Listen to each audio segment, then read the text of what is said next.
অনেক দিন ধরেই তাল ফুরুলি খাওয়া হয়নি, তার জন্য বাবাকে বলেছিলাম বাজার দিয়ে তাল আনতে। তো বাবা আজকে সকালবেলা সেই মতন একটা বড় তাল নিয়ে চলে এসেছিল।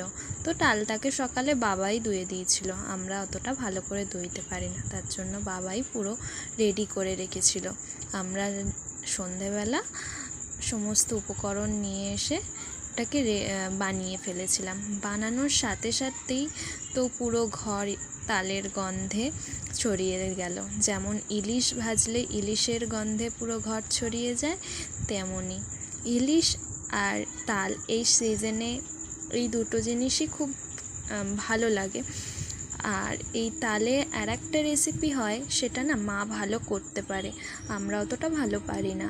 ওটা পিঠে পুলির মতন হয়, ওটাকে ভাজা পিঠে বলি। ওর ভেতরে একটুখানি নারকোল দিয়ে পুলি পিঠের মতন হয়, ওটাকে মা ভেজে করে। ওইটা বেশ মা ভালো করতে পারে, আমরা অতটা ভালো করে করতে পারি না। তো ওটা যেদিনকে হবে তো সেদিনকে দেখাবো তোমাদের।